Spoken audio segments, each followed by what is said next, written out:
Coming up on Sports Night. Our own Logan sits down for an exclusive interview with Northwestern field hockey head coach Tracey Fuchs. Men's soccer was still undefeated coming into this week. Will the dream season live on? And after a big win versus Michigan State, volleyball keeps on rolling through their conference slate. And can Shane Davis's crew get a win streak going? Raj, is another week and another show, but I can't help but feeling like I'm now the old head. Well, Mike, you're not washed just yet. Well, let's get the show started then, because it's Sports Night right now.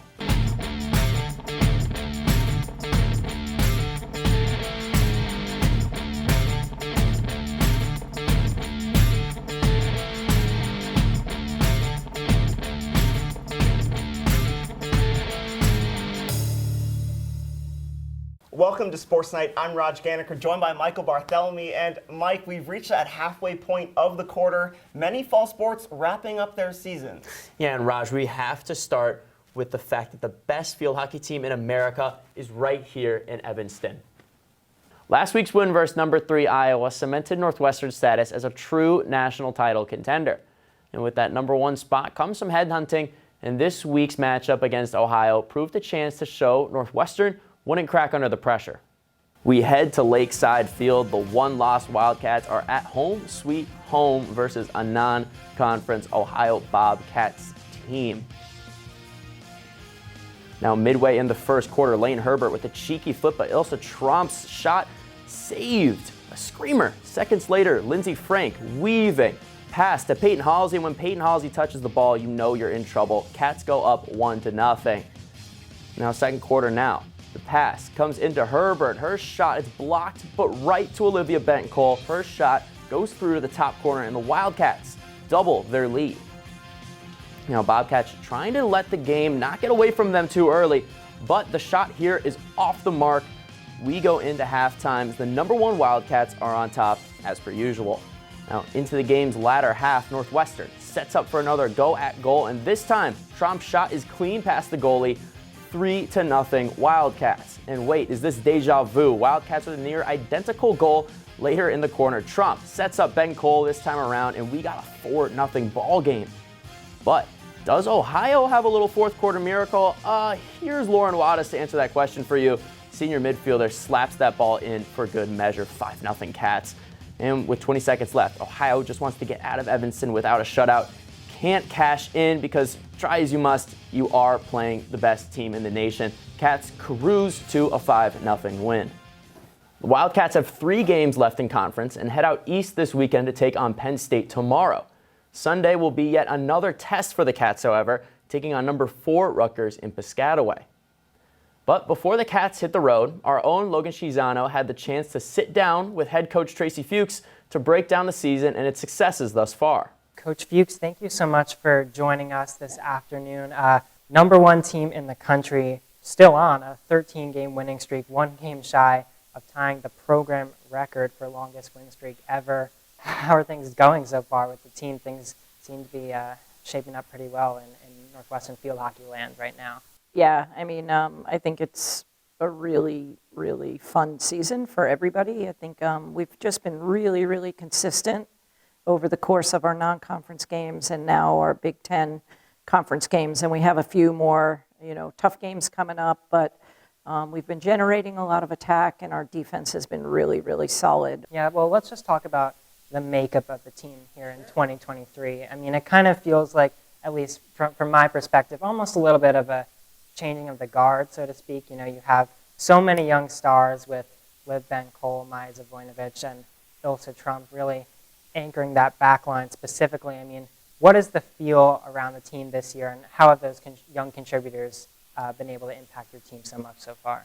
Yeah, it's been amazing. I think OBC we knew would come in and make a huge difference, and Ilsa's come in and really settled down over the course of the last few months. And, anytime you lose a few superstars, and then, with Maddie Zimmer taking an Olympic waiver year, we really didn't know what to expect. So we just came in, we knew we were going to coach them up, and we knew we had really, really strong leadership, starting with our 3 grad students.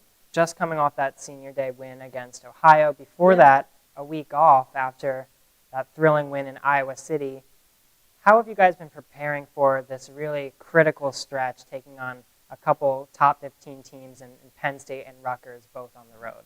Yeah, I mean, our motto is we take it one game at a time. So, we prepared the same way for Ohio U as we did for any other game. And now we know we have the tough stretch of our season coming up. Penn State has arguably two of the best players in the nation. But we'll be ready for them. I think they're really fired up for this weekend. We haven't been away in a while, so I think it'll be really fun. I know, it's easy to think, everything's going perfect when you haven't lost a game in a couple months now. But, obviously there's always room for improvement.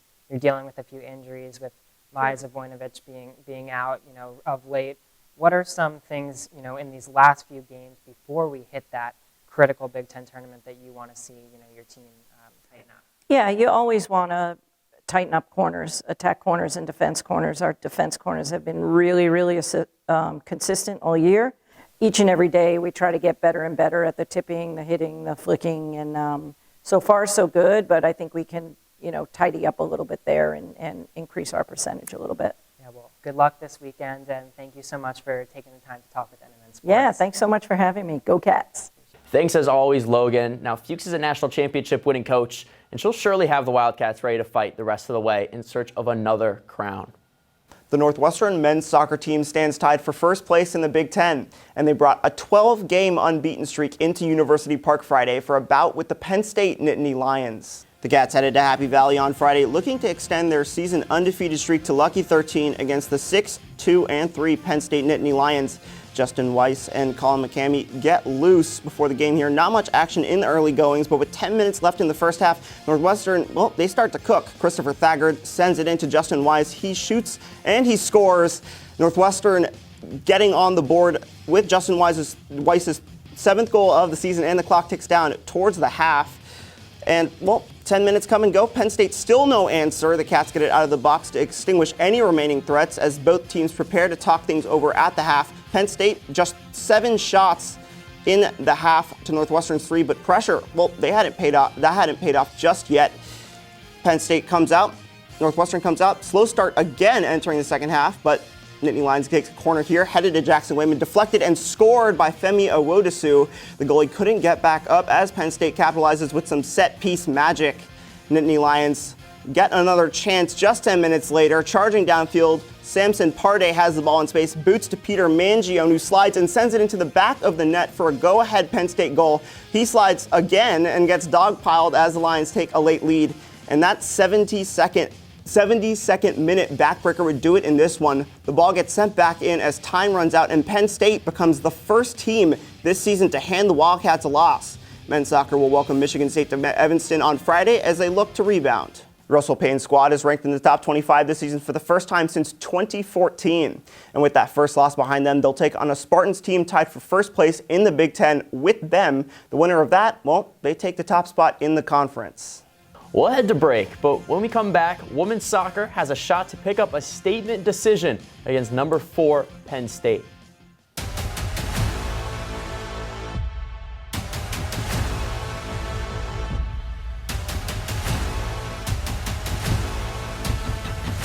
Ready, set, now!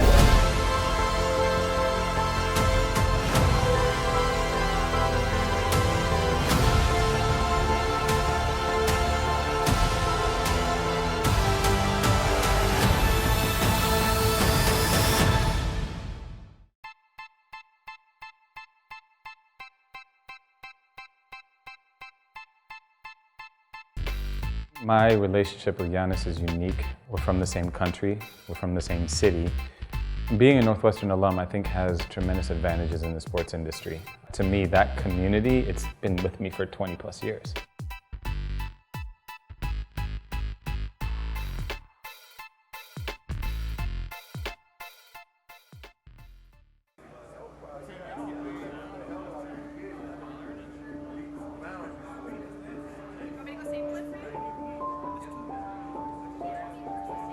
Trying to work my way out of the prison system was the most difficult challenge of my life. It only became tangible once I became a Northwestern student.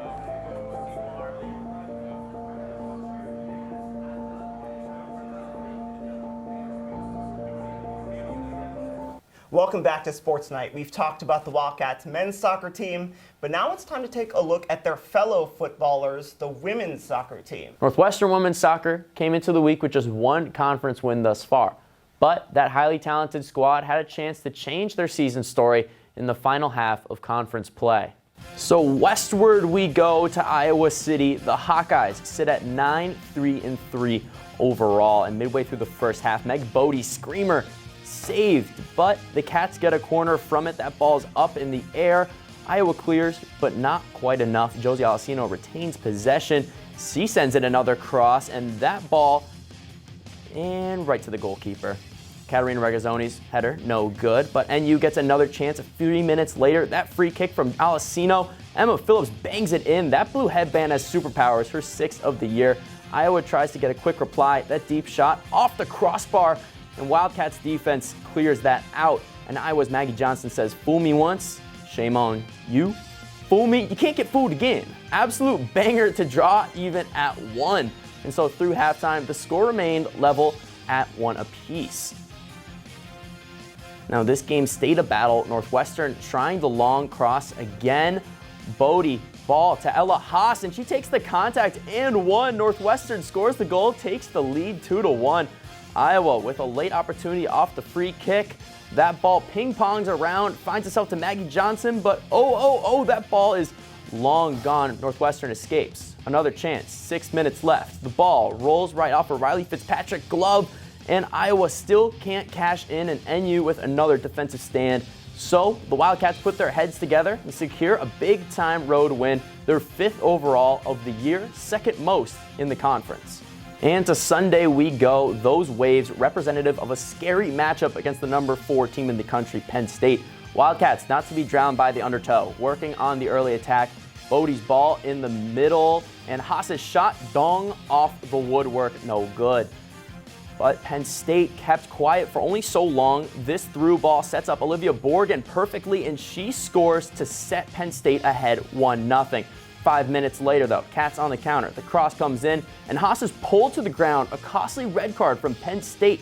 So the penalty kick, and Haas, the boss, with a clinical finish, ties the game at 1, throws her fist in the air. Cats continue to pile on shots. 25 minutes in, Katarina Regazzoni tries her hand at a deep shot there, but saved.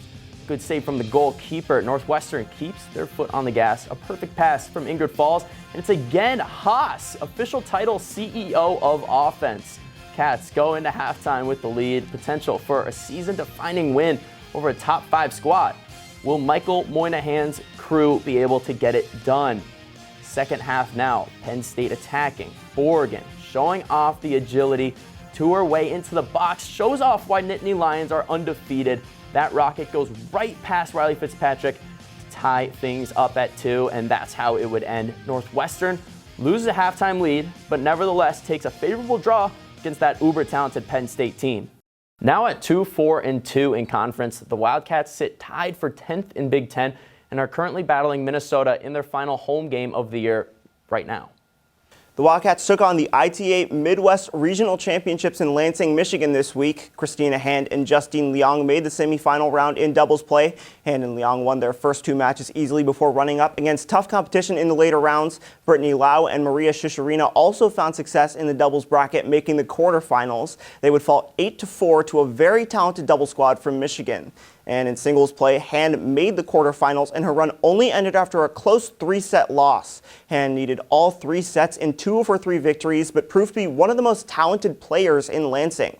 Kylie Rab-Johns and Leong both also won their opening matches before falling in the round of 32 in the singles bracket. The squad will be back in action at the ITA National Championships, which take place from November 1st to November 5th. The fencing team completed in the Remenyick ROC/RJCC earlier this week. The event took place inside Ryan Fieldhouse, and the Wildcats had their home cooking working on the pist. In women's saber, Northwestern dominated. Megumi Oshii didn't lose in either pool play or tournament play en route to a first-place finish, and fellow Wildcats Adele Boyce and Amy Liu also finished on the podium at 2nd and 3rd, respectively. Now in Division I men's foil, Eugene Lee took home the gold after an unblemished run in pool play. In the championship round, she beat her own teammate, Rowan Park. That's going to be a little bit of an awkward conversation, But Northwestern's Division I Sabre squad completely dominated, producing the top 4 finishers in the event. Alex Chen had an undefeated run, and Oishi shared third with teammate Levi Hugerdorn. Kaling Sakaryev took second for the Wildcats. Now, the fencing team will be back in action on October 21st when they travel to take on Penn State. Northwestern's cross-country team made the trip down to Peoria to compete at the Bradley Pink Classic. While head coach Jill Miller rested some of her mainstays, the Wildcats still finished 7th out of 32 teams. Adele McGowan led the Wildcats and finished 33rd with a time of 21:51. Sky Ellis finished close behind her in 35th with a time of 21:55. And Emily Casaclang rounded out the Wildcat top 3 with a 65th place finish with a time of 22:17. That's way faster than me, setting a 6K personal record for the second straight meet. Coming up, the Wildcats will head to Madison, Wisconsin to compete at the Big Ten Championships on October 27th. When we come back, Northwestern volleyball has a marathon 3-game week. Can any late season momentum get started? Don't touch that dial.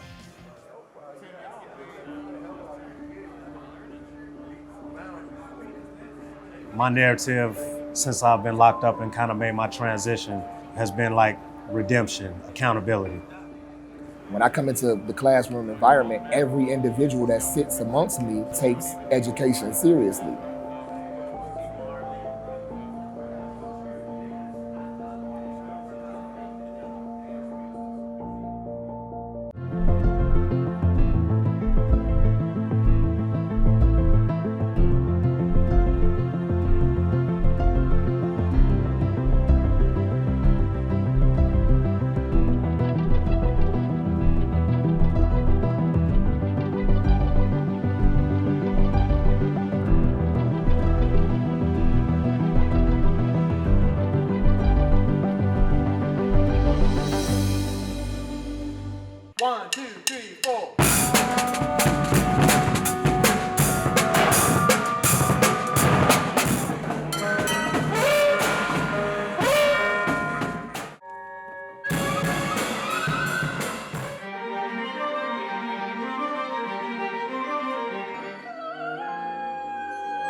Welcome back to Sports Night, your prime destination for all things Northwestern sports. Northwestern volleyball can finally catch their breath after a busy week. The Cats played 3 matches in just 6 days. The first in the slate was a home matchup with the Maryland Terrapins, back in the Welsh for the first time in just 2 weeks. Friday the 13th at Welsh Ryan Arena, Cats and the Terps. And right off the bat, a stroke of bad luck for Northwestern. Rousseau setting up San Giacomo for the kill, but not too fast. Ruled a net violation after a Maryland challenge, point for Maryland. And the Terps, well, they keep it rolling with a strong first set. Match point Maryland. Northwestern goes for the kill, set up by Ellie Simpson. San Giacomo out of bounds, and Maryland goes up 1-0. Moving now into a tight second set, all tied up at 21, and San Giacomo gets it to go. Cats end the set on a 5-0 run. Northwestern takes set 2. Tied up at 1 now. It's set 3. And there's Leilani Dodson with the kill to make it 14-9 Wildcats. They keep it rolling and win set 3, 25-17. Now set 4, and Julia San Giacomo, we've said her name a lot. She takes over with that block right there, and here she gets the kill at match point. Who else but San Giacomo with the clobber puts it away for the Cats. Northwestern beats Maryland 3-1. Notching their first conference win at home this year. Northwestern then traveled out to Maturi Pavilion in Minnesota on Sunday to take on the 24th ranked Golden Gophers. Things started out rough for the Cats as they fell to an early 4-point deficit, and Minnesota did not look back, winning the first set by a full 11 points.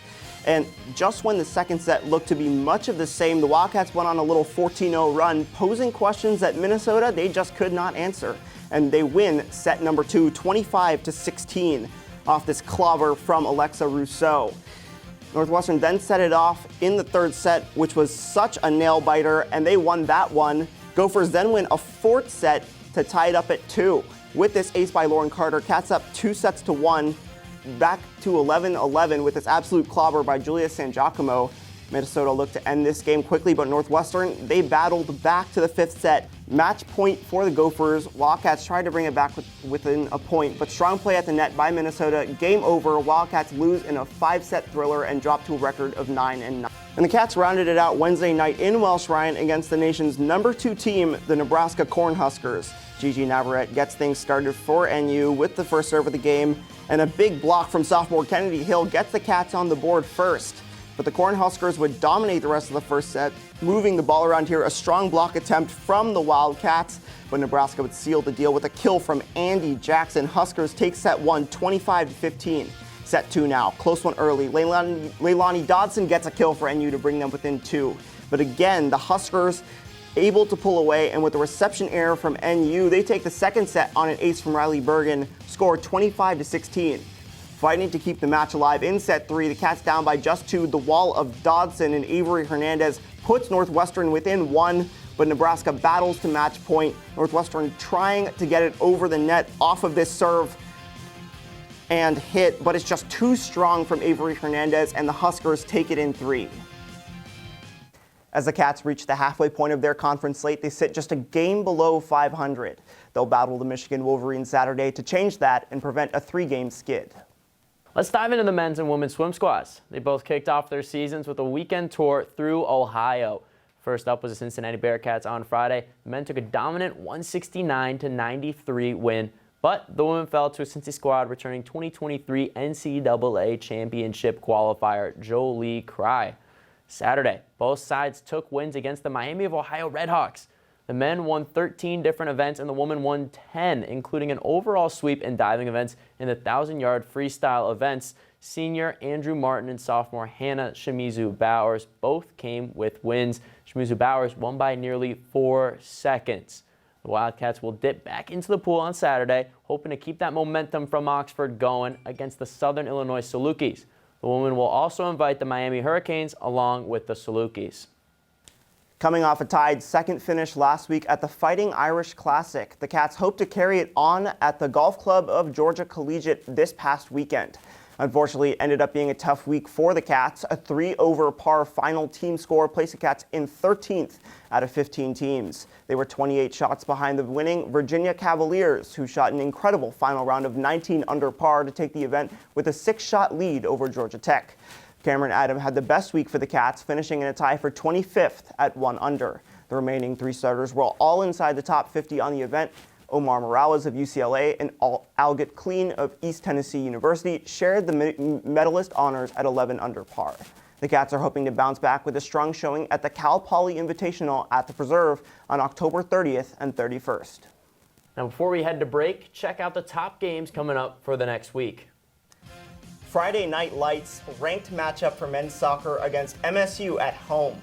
Saturday night volleyball at Welsh Ryan. Bring your families to see NU take on the Wolverines.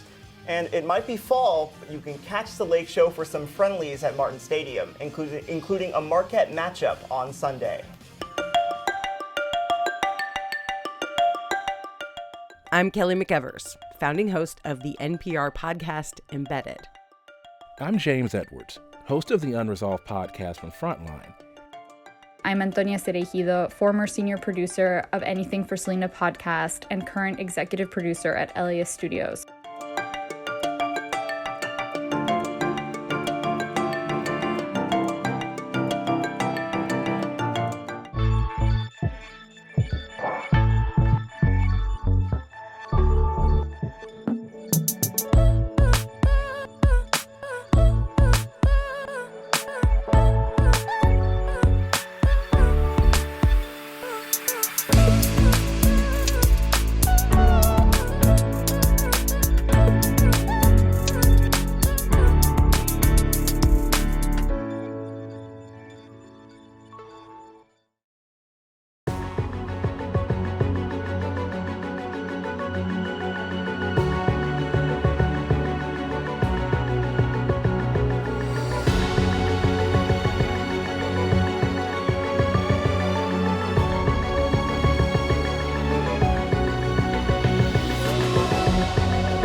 welcome back to Sports Night. 30 minutes winding down. One last piece to the show. Plays of the week. Run them. The highest possible achievement you can have as an athlete is a nomination on Sports Night's Plays of the Week. So at number 3, we head to the pitch. Wildcats on the attack. Christopher Thagard to Justin Weiss, who just fell on his butt, but he slams that one in. Cheeky sequence from the Cats. And at number 2, volleyball in the Twin Cities, taking on Minnesota. A nice spike there from the Gophers sets up Kennedy Hill off this Rousseau set. That was nasty. At number 1, to Iowa City. It was a big win for women's soccer. Josie Alessino, straight missile to the noggin of Emma Phillips. The celebration and getting some love from her teammates. Well, Raj, another week, another show in the books. Yeah, be sure to follow us on Instagram at @NNN_sports and Twitter at NNN Sports. For Michael Barthelemy, I'm Raj Ganeker. You've been watching Sports Night. Have a good night.